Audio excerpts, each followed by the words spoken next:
Hello, camping buddies. So I thought today it's beautiful out here, and I thought it'd be a good day to come out. And I'm gonna just kind of walk around the camper and give you guys a sneak peek at some of the mods and tweaks and tunes that I've done to this guy over the couple of years that we've owned it. And so here is our Arctic Fox 27.5 fifth wheel.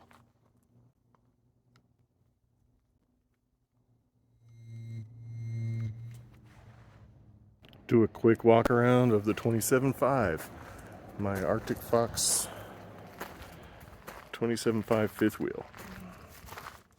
29, almost 30 feet long. Uh, really well laid out plan and good construction in the build. I just want to kind of walk around the whole thing here, give you a feeling for how it's laid out.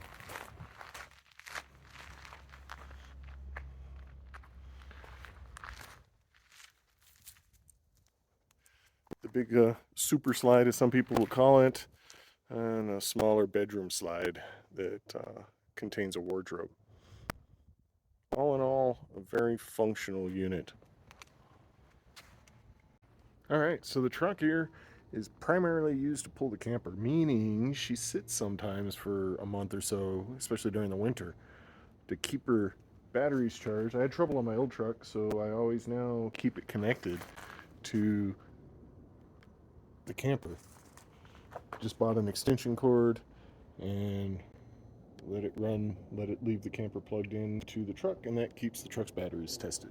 If you do that, make sure the voltage is getting all the way up to the batteries. Some of them disconnect the power back here when the ignition's off. Fairly recent addition is the AccuLevel, and I set that guy up there so that I can see it from the rear of the truck when I'm backing it on to blocks or something like that, if that's necessary at a particular camping spot. Front compartment storage. Got a lot of stuff in here.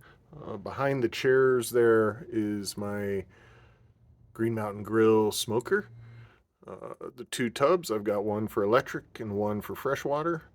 And then over here we've got a table and some grilling and cooking accessories and all of that. And some tackle boxes. So here in the battery compartment, you can see the shunt for my Victron BMV 712 battery monitor. And that guy's hooked up here to the dual interstate golf cart batteries that we've got. Driver's side pass-through storage. Nothing much to talk about here. Those tubs are designed to go underneath a bed, like in the house. I've been carrying them around for years. They're a fantastic way to get a bunch of stuff stored in here. You can see my Camp Chef griddle 2-burner back in there. And you can also spot the wire for that BMV I showed you. Comes through,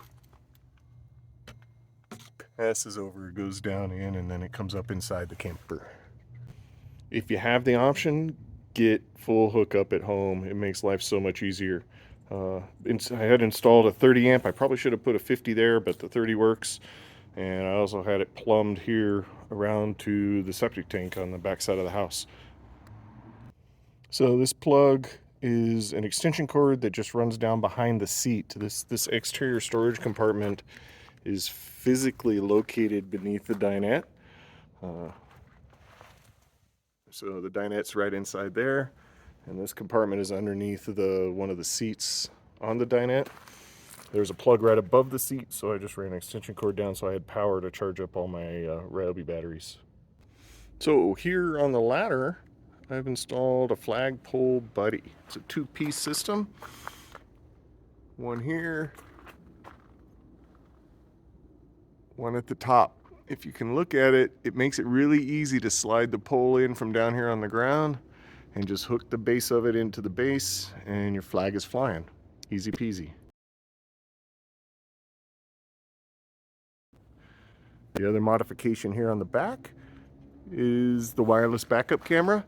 I'll get you a link to that guy. I got it off Amazon. It's a knockoff. I think it was a couple $100.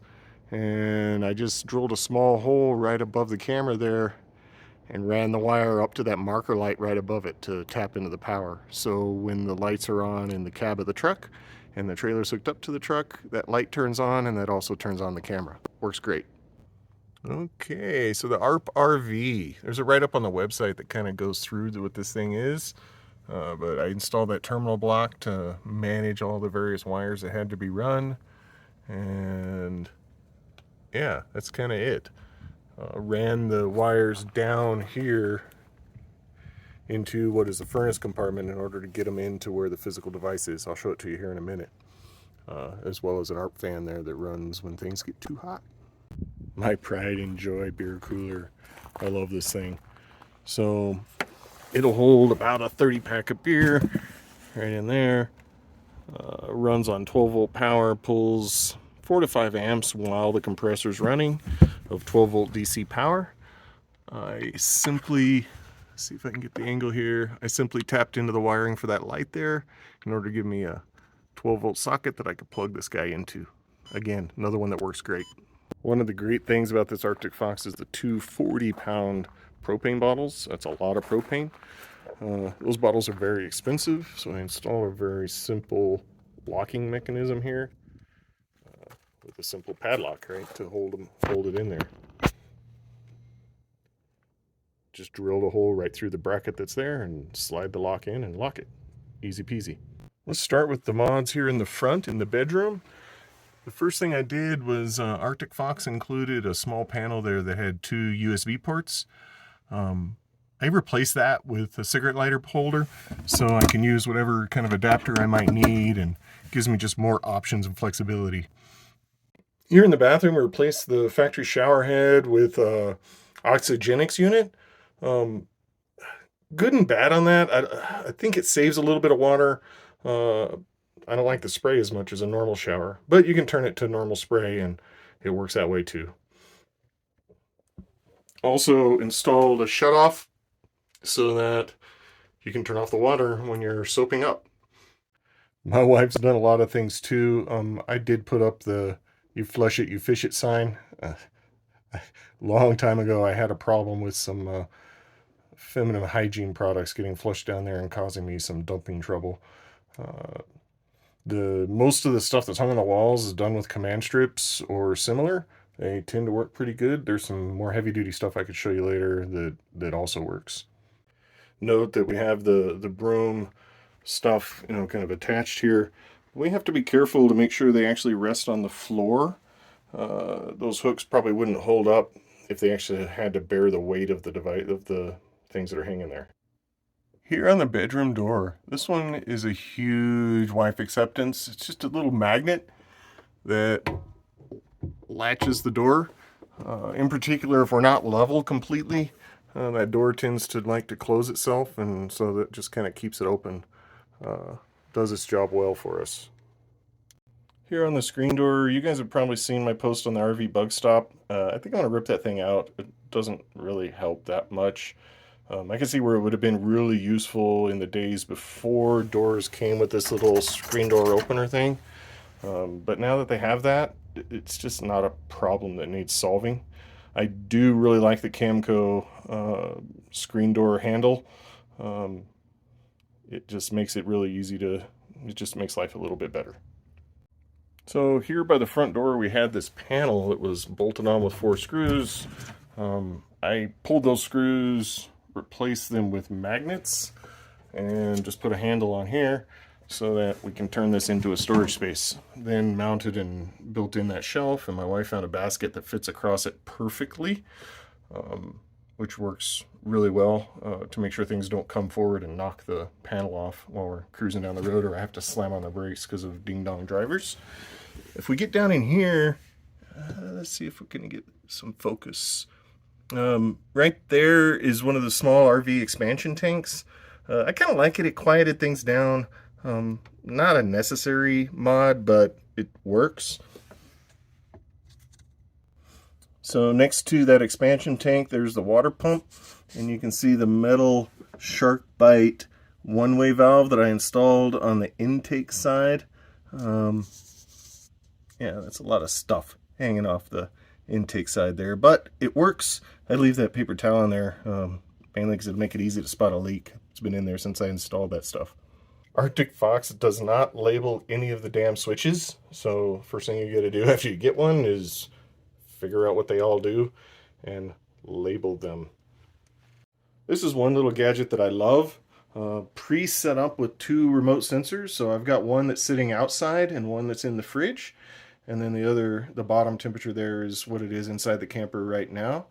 Love this thing. You know, just you always know what it is. You can set alarms. You can clear the high-low marks so that you'll know how cold it got last night. Those types of things. So directly above, you know, there's our front door.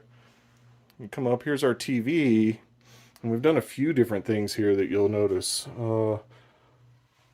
I guess first we can start with the repeater. That guy is for my tire minder, so it repeats the signals from both this trailer and if I'm pulling a trailer behind this one, double towing, it'll pick up the back trailer signals as well and relay them up to the cab.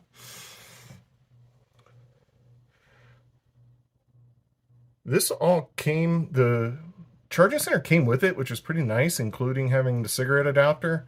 So I just ran a gizmo off of Amazon that splits that one cigarette adapter into 3. One of these runs the inverter, which is what the TV is plugged into. So that's how I can use the TV when we're out on the road and don't have a generator running. Just a little 150 watt El Cheapo inverter. Does the job great. And I also have plugged in here 18650 battery charger for flashlights and various other things. The rest of this is pretty much stock.